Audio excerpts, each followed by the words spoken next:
السلام علیکم فرینڈس، اس طرح کی مزید سبق آموز ویڈیوز کے لیے میرے اس چینل کو سبسکرائب ضرور کر لیں، شکریہ۔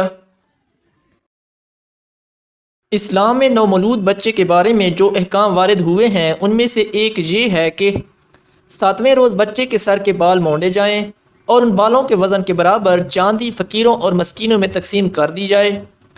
حضرت انس بن مالک رضی اللہ تعالیٰ عنہ سے روایت ہے کہ حضور اکرم صلی اللہ علیہ وسلم نے حضرت حسن اور حضرت حسین رضی اللہ تعالیٰ عنہما کی پیدائش کے 7ویں دن حکم دیا کہ ان کے سر کے بال مونڈے جائیں، چنانچہ وہ منڈوائے گئے اور ان بالوں کے وزن کے برابر چاندی صدقہ کی گئی۔ محمد بن علی بن حسین رضی اللہ تعالیٰ عنہ سے روایت ہے کہ رسول اللہ صلی اللہ علیہ وسلم نے حضرت حسین رضی اللہ تعالیٰ عنہ کی طرف سے عقیقہ میں ایک بکری ذبح کی اور فرمایا، اے فاطمہ اس کے سر کے بال مونڈ لے اور ان کے برابر چاندی خیرات کر دے۔ حضرت فاطمہ رضی اللہ تعالیٰ عنہا نے وزن کیا تو ان کا وزن 1 درہم یا اس سے کچھ کم تھا۔ حضرت سمرہ بن جندب رضی اللہ تعالیٰ عنہ کہتے ہیں کہ رسول اللہ صلی اللہ علیہ وسلم نے فرمایا، ہر بچہ عقیقہ تک بندہ ہوتا ہے اس کی طرف سے 7ویں دن بکرا یا بکری ذبح کی جاوے اور سر کے بال مونڈے جائیں اور اس کا نام رکھا جاوے۔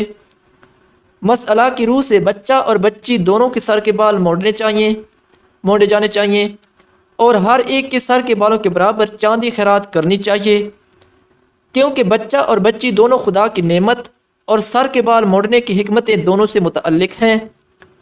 بال موڑنے میں یہ خیال رکھنا چاہیے کہ سارے سر کے بال موڑے جائیں، کیونکہ بال موڑنے کا ایک غلط طریقہ یہ ہے کہ سر کے کچھ بال موڑے جائیں اور کچھ چھوڑ دیے جائیں۔ اس کو عربی میں قضا کہتے ہیں جس کو منع کیا گیا ہے۔ چنانچہ ارشاد ہے، حضرت عبداللہ بن عمر رضی اللہ تعالیٰ عنہ فرماتے ہیں کہ رسول کریم صلی اللہ علیہ وسلم نے قضا سے منع فرمایا ہے۔ سر منڈوانے کی سنت سے جو حکمت معلوم ہوتی ہے وہ یہ ہے کہ بچے کے پیدائشی بال اور مادر شکم میں علائش وغیرہ کے ساتھ گندے ہو چکے ہوتے ہیں، ان گندے بالوں کو دور کر کے صفائی ستھرائی حاصل ہوتی ہے۔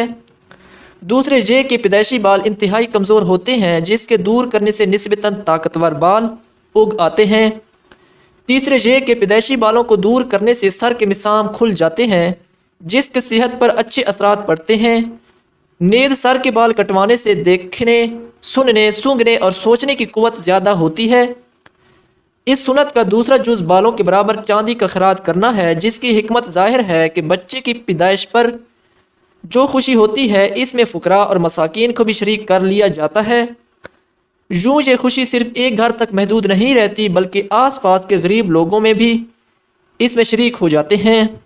نیز خدا کی طرف سے اولاد کے عطا ہونے پر یہ صدقہ خوشی اور تشکر کا اظہار بھی ہے۔